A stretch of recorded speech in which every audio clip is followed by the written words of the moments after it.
Hello, and welcome back to another episode of the HoloNet. Today we're going to be talking about something not Star Wars, but something just as cool for most people. Now, everybody and their mothers played Skyrim at this point.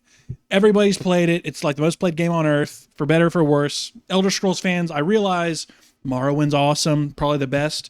Oblivion's better than Skyrim. All these things are pretty well known, unless you're like baby, unless you're like a little kid who's only ever played Skyrim.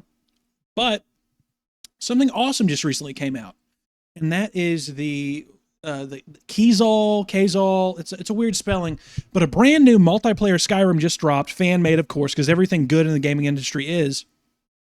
And they've taken the single player RPG Skyrim and turned it into a completely massively multiplayer version of Skyrim. Very, very easy to do. You just have to type it in on Google. I'll put the spelling of it in the description. And it should bring up the website they have. They have a pretty good launcher and a pretty good tutorial how to do everything. Very, very easy. For the most part, just click it, click run, download a bunch of stuff, get Vortex Mod Manager. Super easy. If you've never modded before, it's pretty straightforward.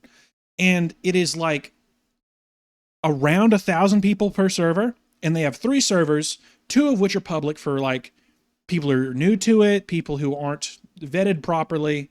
And then they have a whitelist only server, which that means essentially you're not a dumbass, pretty much. Because it's like a serious roleplay server in Skyrim. So you'll have people walking around who are orcs acting like orcs, or high elves acting all snooty. And you can, be an archer, be a warrior, mercenary. The guards in the cities, every human or humanoid you see in the entire game is another player. Actual proximity, voice chat, trading, robbing people, mining. It is everything you would want in a multiplayer survival game without any of the bullshit. It's awesome. You can take control of your own kingdoms like Markarth, Whiterun, Solitude, all that you can take control of. You can even become the High King of Skyrim if you're well liked enough and you can do political maneuvering.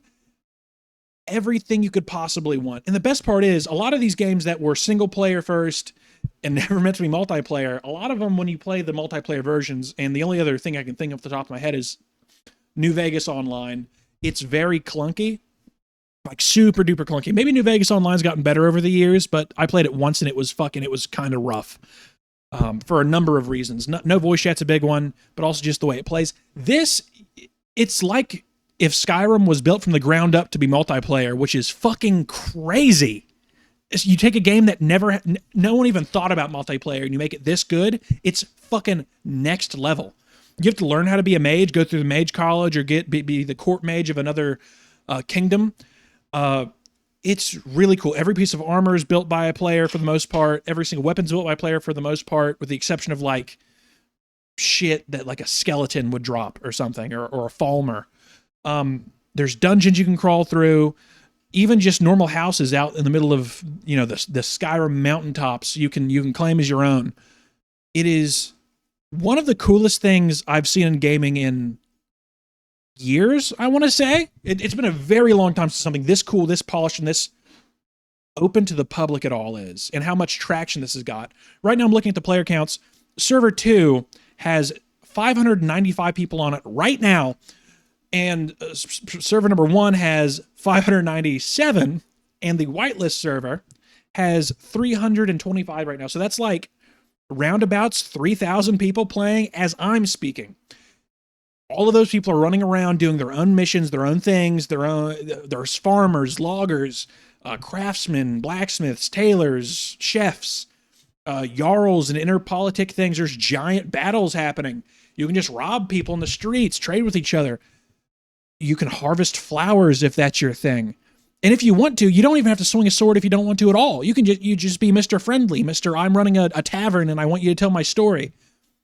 It is the coolest thing ever, and it's completely free. It's obviously this shows more and more every year that the gaming industry knows nothing about what players want. It's all about pushing shitty agendas and making games that are worse than games that got released 10 plus years ago, because it's not possible nowadays. To turn this into more of a Star Wars layered issue, whenever the new Battlefront 1 and 2 games came out, you heard everyone, before those games even dropped, you always heard, I hope they had ground and space combat. I hope they had giant galactic conquest. I hope they have this, that, and the other. And every time these multi-billion-dollar companies come together and they say, that's not possible. You can't do that in a video game. It costs too much. It takes too much time. But then you have fucking like 10 dudes over the course of how many years with this much funding make a game out of a video game that was never supposed to exist. Better than a company can that has funding out the ass. It's there's no word in English for what it is. It's gross. It's despicable. It's lazy. And it's just, I mean, obviously the developers for these companies probably want to do something awesome, but the person holding the leash on all these developers are refusing to let them do their thing and make a game fun for everybody. They're trying to serve to the lowest common denominator and have the widest net possible for every player.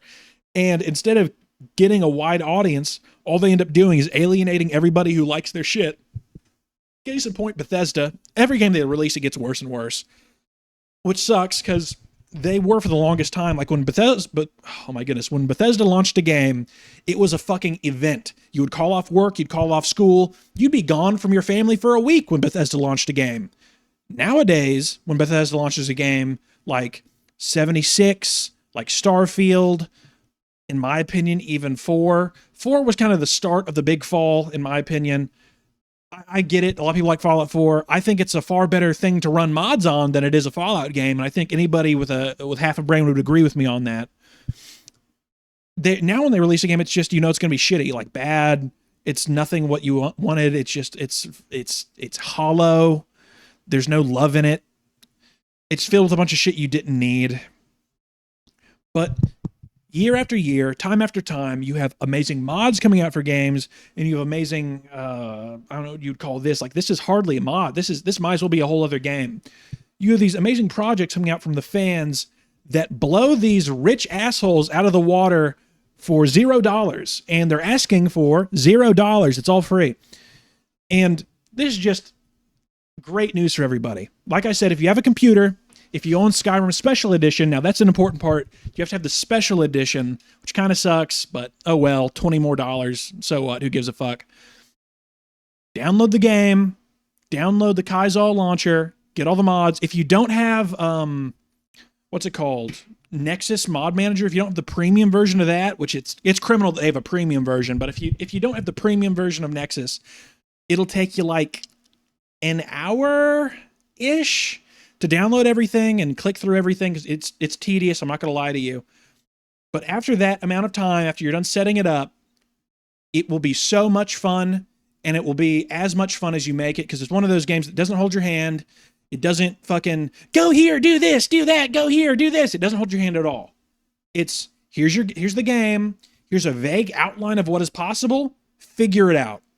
And there's 3,000 people on right now figuring it out and having probably the best time they've had in a video game in years.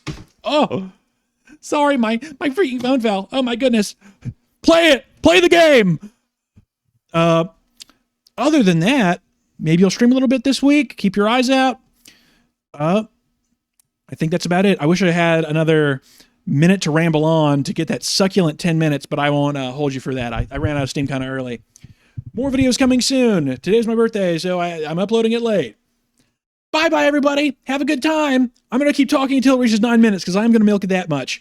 I'm writing a book. I'm writing a short story for the Re-Expanded project. It's going to be for Tales of Life Day. It's going to be about an Imperial patrol heading to where the Christmas special took place, and it's going to be very gritty, very dark. I haven't had much time to write recently, but I have the whole story up here. I'm just writing it out. So be prepared for a short story by yours truly by the end of the year. Peace out. Bye-bye.